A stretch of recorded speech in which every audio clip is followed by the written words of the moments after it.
Hey everyone, in this video, I'm going to give you a complete rundown of everything to know to start beating your friends at chess, from literally the beginning, how the pieces move, all the way up to the strategies you need to start winning games. Let's jump right into it. So first of all, let's start with the names of the pieces, how they move, and then how to set up a chessboard. So we'll start with these little guys in the front. These are called pawns. If you have a real set, they're gonna look something like this. Not sure how well you can see that. These ones in the corner are called rooks, and I've got a big one behind me. They look like this. These next ones in these horsey looking things are called knights. And then next down the line, the ones with the points on the top are called the bishops. And then this one with the, it usually has a cross on top of its head. This is called the king. And the one right next to it is our queen. And these are the ones that probably look the most different from the online version. So when you're setting up a chessboard, first thing you want to do is make sure that there's a white square in your bottom right corner here. And then going in for both sides from the outside, it goes rooks, knights, bishops, and then the middle two are our royalty, right?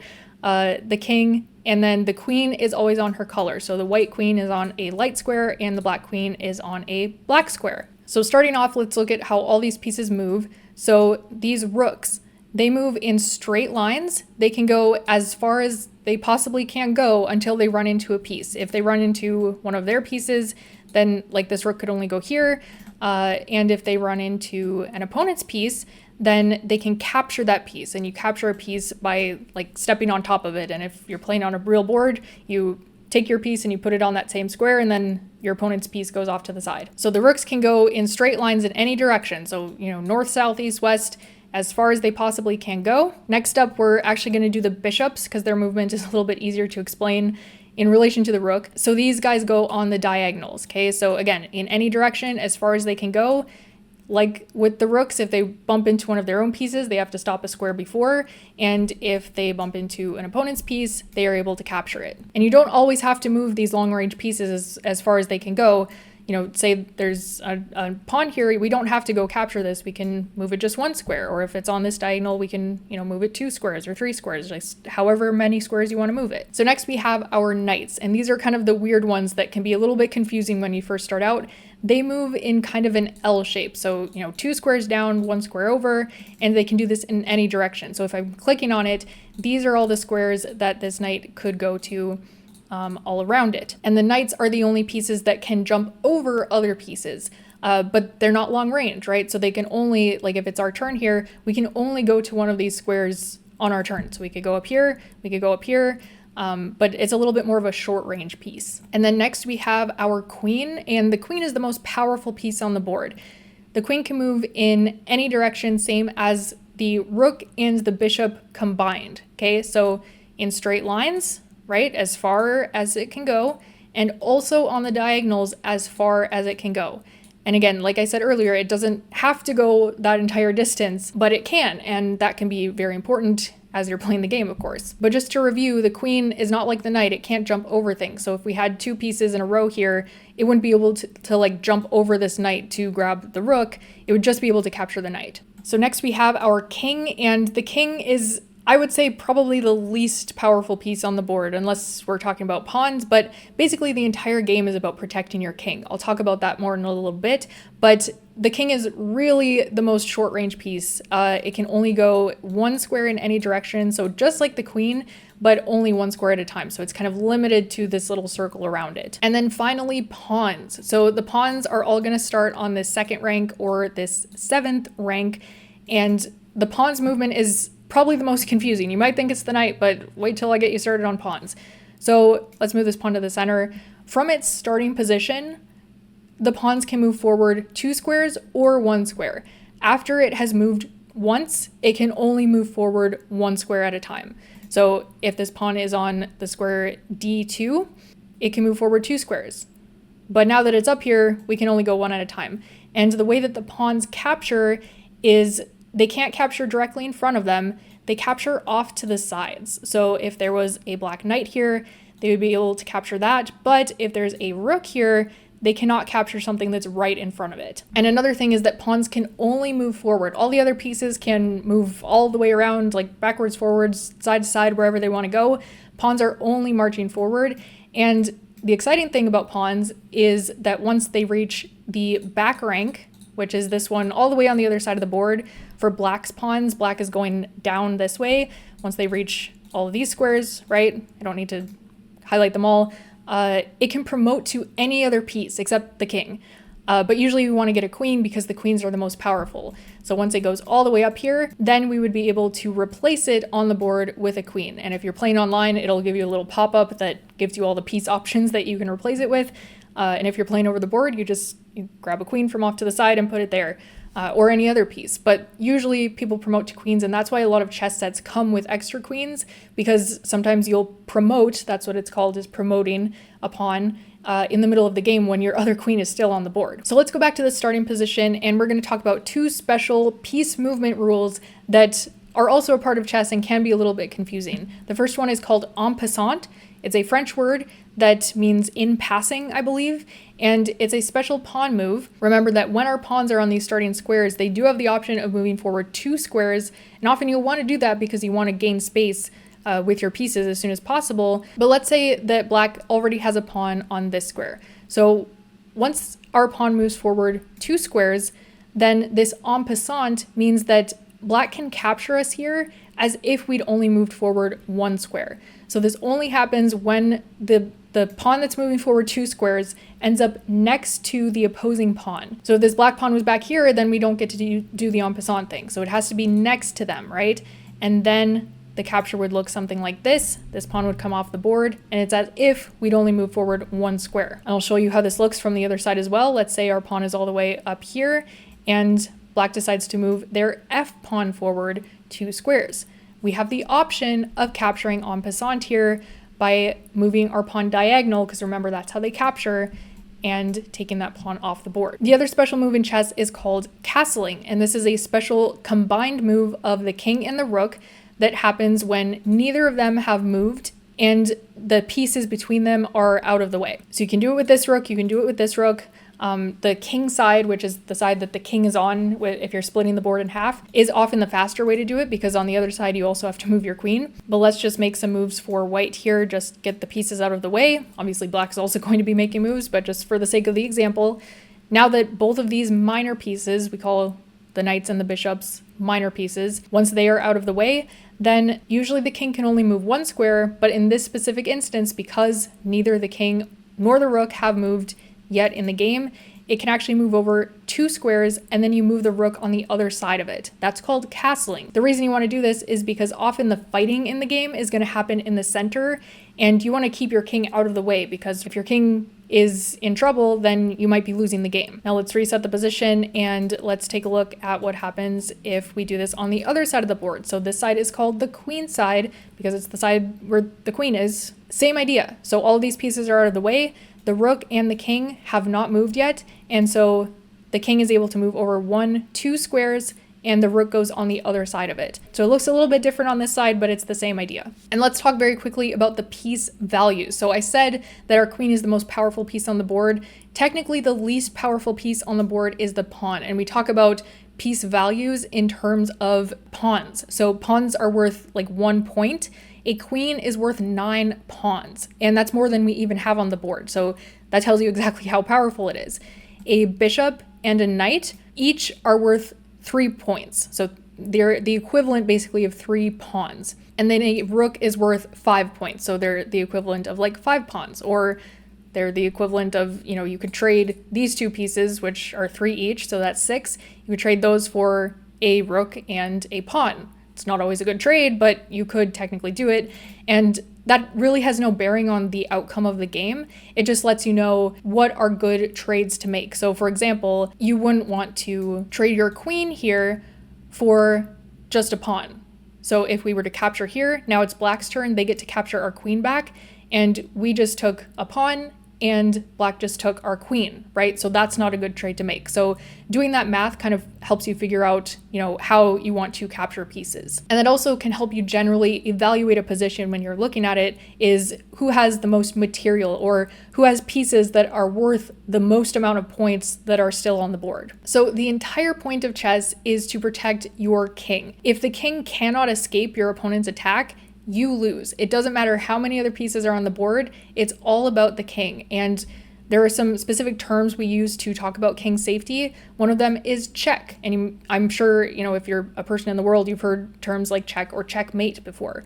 And a check simply means that an opponent's piece is attacking your king, or vice versa. Your piece is attacking your opponent's king. If a king is in check, it has to move, because if it doesn't move, then on the next move, it would theoretically be captured, and that's actually an illegal move in chess. And so that's check. Check is when your king is being attacked. Checkmate is when your king's being attacked, but it has no way to escape. So there are ways to get out of check by, first of all, just moving your king. The other way is you can use another piece to block the check. So in this example we had again, our king is in check here. Maybe we've got a bishop, and we can move our bishop up, and now suddenly our king is not in check from the rook anymore. And then the other option would be to capture the piece that is giving us the check. So let's say this bishop was actually a light squared bishop, and this rook moves over and is giving check on our king. Well, we can simply capture the rook, and bada bing, bada boom, our king is not in check anymore because that piece is off the board. So checkmate happens when you don't have any of those options to save your king. And a very common one is what's called a back rank checkmate. And it happens when your king is off in the corner here and your opponent has a rook or a queen, some kind of a long range piece like that, is able to bring it down all the way like this.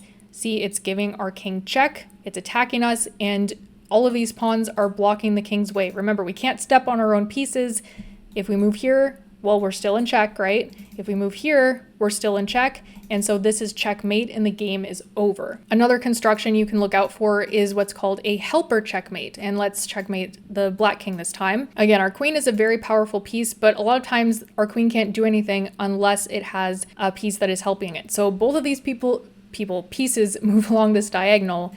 And if it's our turn to move in this position, we can bring our queen right up to this square, G7. The king cannot take it, because if it were to take it, it would still be in check. The bishop is defending our queen. This queen is cutting off all of the possible escape routes for the black king, and so this is, again, another checkmate. And then another common one is what I call the ladder checkmate. So this usually happens once you've gotten down to an endgame, you've eaten up all of your opponent's pieces, and you have a queen and a queen, or a queen and a rook, and the rook, again, it's a long-range piece, it's cutting off these squares, the queen is cutting off these squares, and we can kind of walk the king up this way by slowly cutting off the rows behind it, so we can give this check. So now we're cutting off this entire row. The king has to move back. We can bring our rook up to cut off this entire row, and they can't go backwards because the queen's still cutting off this one, so the king has to go back, and now we have checkmate on that back rank again, and this time the rook is doing the work of cutting off all of black's escape squares, while the queen is giving the actual checkmate. And now in a game of chess, let's actually get into playing the game. White will always go first. There's really no tangible advantage to having the white pieces versus the black pieces. Maybe computers would have a slight advantage going in with the white pieces versus the black pieces, but for humans, it really doesn't matter. But as white, you do get to kind of decide what the game is going to look like. You want to start by controlling the center. So this is where we're getting into strategy, right? The center is considered these 4 squares.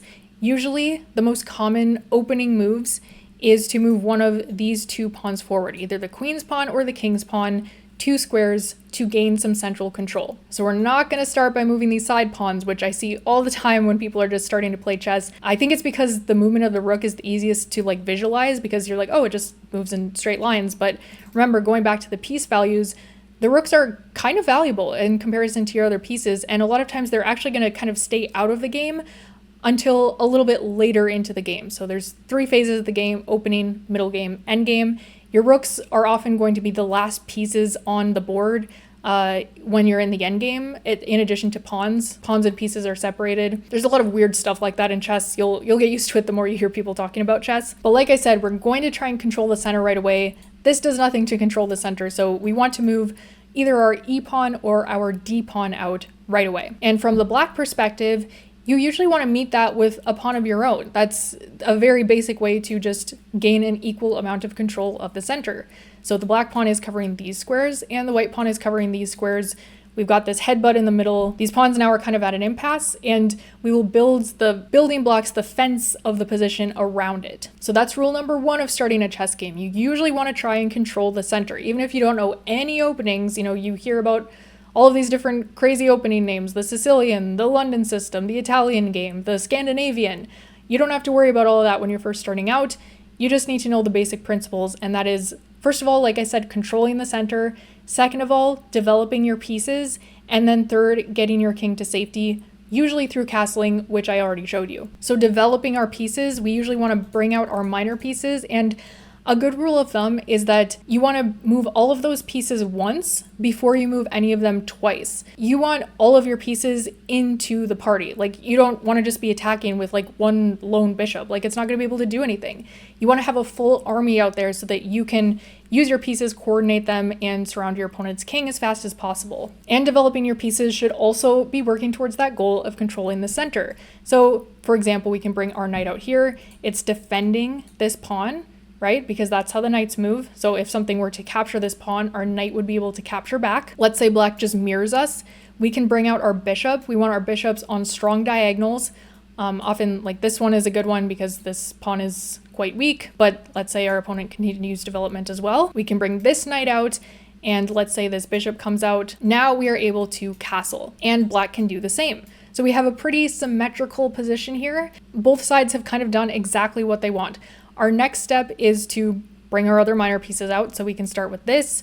Let's just continue mirroring. This is usually not how your games are going to go, but sometimes they will. Black can just mirror until the end of time, but usually if you're the one who's deciding the moves and then your opponent is copying you, you're eventually going to be able to deviate and you are going to be the one who has the upper hand. We can bring out our bishop to this square, and now notice if this knight ever moves away, our bishop is looking through that knight at the queen. And so that knight can't actually move because our opponent probably doesn't want us to capture their queen for just exchanging a bishop. Let's bring our opponent's bishop out here, and we have the option. We can capture here, and this pawn can capture back. That's an equal trade because bishops are worth the exact same amount of points, right? Same here. We could technically capture this knight. Usually we want to keep our bishops around a little bit more than we want to keep knights around. Everything depends on the position, but together, having two bishops is usually a very strong thing, especially once you get later into the game. So we usually, especially this early, don't want to just trade our bishop for a knight. Even though they're worth the same amount of points, bishops are usually technically a little bit stronger. And then our next idea is to bring our queen up. Usually you don't want to bring your queen out too early because it's your most powerful piece. There's a lot of other pieces on the board that are controlling a lot of other squares, and it's very easy for your queen to get trapped somewhere, and then you're going to be down material because you are going to have to give away your queen. But just moving it up like one square, this allows your rooks to be looking at each other. That's called connecting your rooks, and that's just usually a good thing. Remember that back rank mate that I showed you? That doesn't really happen if you've got two rooks sitting there guarding the back rank for the majority of the game. I'll reset the board and actually flip it around so we can look at it from black's perspective. And this time let's start with the queen's pawn. We can again meet it in the center. Let's say our opponent continues developing. We can continue developing our knight. And this is called the London system. I love to play this as white, but you don't probably need to know what all the openings are called yet. We can bring our bishop out here. We can bring our knight out here. We can also just do this. And we can offer this trade of bishops right away because this bishop's going to be very strong. And let's say our opponent captures it. Now we can capture back with the pawn. We would then be left with these doubled pawns in the center. Usually if you have the option of whether to capture with a pawn or capture with another piece, you're going to want to pick capturing with the other piece, as long as it's not more valuable than the... As long as you're not losing material is what I'm trying to say. But these doubled pawns are often kind of useless because notice these pawns right next to each other, they're kind of holding hands. So if they're on adjacent files, right, they're protecting each other. And this pawn is not really doing anything for the pawn in front of it because it's only protecting things off to the corners like this. So that's why a lot of times you will see more of these pawn chains where they're all kind of connected in these diagonals like this because it's creating the fence of the position. It's holding everything together just by the way that pawns operate. But okay, now I've totally messed up this position. Where were we? Something like this? Sure, let's say captures. Let's capture with the queen this time. let's say this bishop moves out, and now as black, we actually get to castle one move sooner than our opponent, and then white can castle right after us. And now we've got a game. We continue bringing out our minor pieces, and we play chess from here. And remember, everything is about the king. If your king is in check and it cannot escape, that means that the game is over, right? So everything's about the king. The best way to attack the king is to have more material, more pieces than your opponent. And so that should kind of shape how you're playing the game, right? Eventually you're gonna have to move pawns forward and make some progress, but that's eventually what you're going for. So I hope this video helps you get started playing chess and hopefully start winning some games. There's so much more to learn about chess. It is such a rich game, and there's a lot of vocabulary that I didn't even touch. I really just scratched the surface, but if you'd like an additional video kind of in the same style going over, for example, different tactical ideas, that might be something that I could do. So let me know in the comments. If you like this video and you want to see more chess content, please consider subscribing. It really helps me out a lot, and I will see you soon.